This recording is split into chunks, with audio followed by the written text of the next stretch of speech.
probate. Okay. Again, when you're dealing with probate, you're not dealing with homeowners. The homeowners have passed away, right? Now you're dealing with their heirs, their attorneys, a little more professional. So because of that, I use my company name right from the beginning.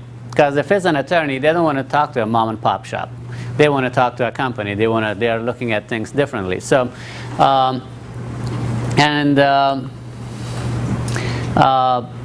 you know, the letters are a little different. They are short. They are to the point. They are not a lot about their emotional feelings and, you know, your house is about to be foreclosed on, because none of that exists.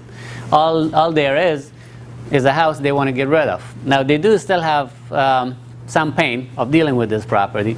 You also got right from the beginning, it says, I offer my condolences. Let them know that you feel bad for them and what's going on there, but at the end of the day, they have a job to do, and they have to sell the house, right? And if they have to sell the house, might as well be to you. Again, same information. Just I use in this case I use the same letter more than once, and I do only 5 steps, 4 letters and one postcard. So next thing is, this is something I really like and I want you guys to use. How often do you wait in between when you contact them? About 7 days average. 7 to 10 days I wait, yeah. And then, because in most cases when they get when you leave too much time in between, they forget about you. And also every time I send out a letter, I let them know. I send you a postcard. I send you, this is my first letter, this is my second letter. I send you another letter. You haven't called me yet. Call me. So that kind of reminds them, like it puts the 2 and 2 together. Oh, the postcard belonged to this guy, so now also consistency helps. Out-of-state owners, this definitely is one of the campaigns we are using. Getting the list is the most important part of this, because you don't want to send a list to just anyone. You want to make sure that pick up the criteria, the part of town that you want to buy the property for at, and also the price range that you want to deal with.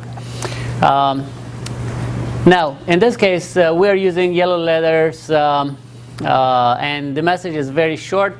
Like I said earlier, we talk about 2 male and female names, so always use something like that. Again, the message very short, 2 sentences, they're done. Now, if you didn't get any response from your postcard and from the yellow letter, 2 sentence or 3 sentences, the next one would be a little more detailed. Again, all my information is there, more than one way for them to contact me. Very similar letter. The message, it's a little different style, so it gets their attention, that's all.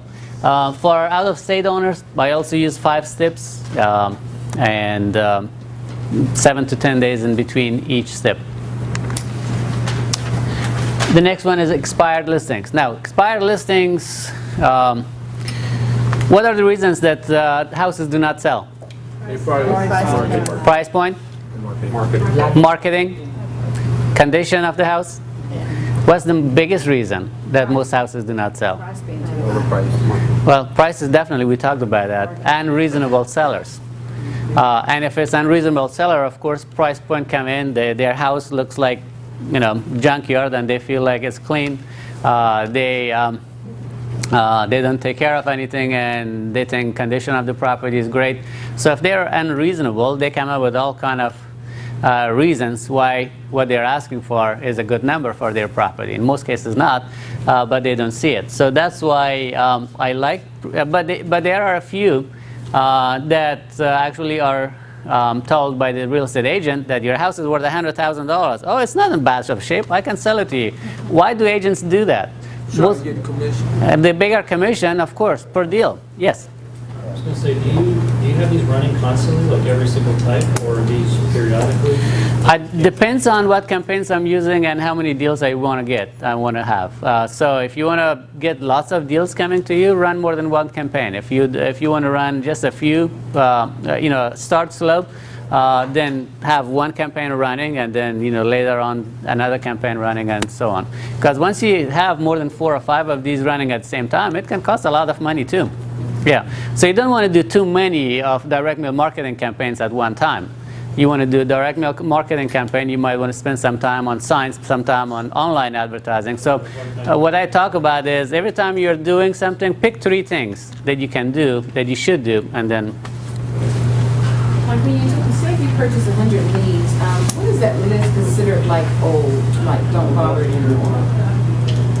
ask the question again. When you say if you buy 1,000 leads, Uh-huh. when is that list considered you don't no longer want to use it anymore? Once you do If all you have spent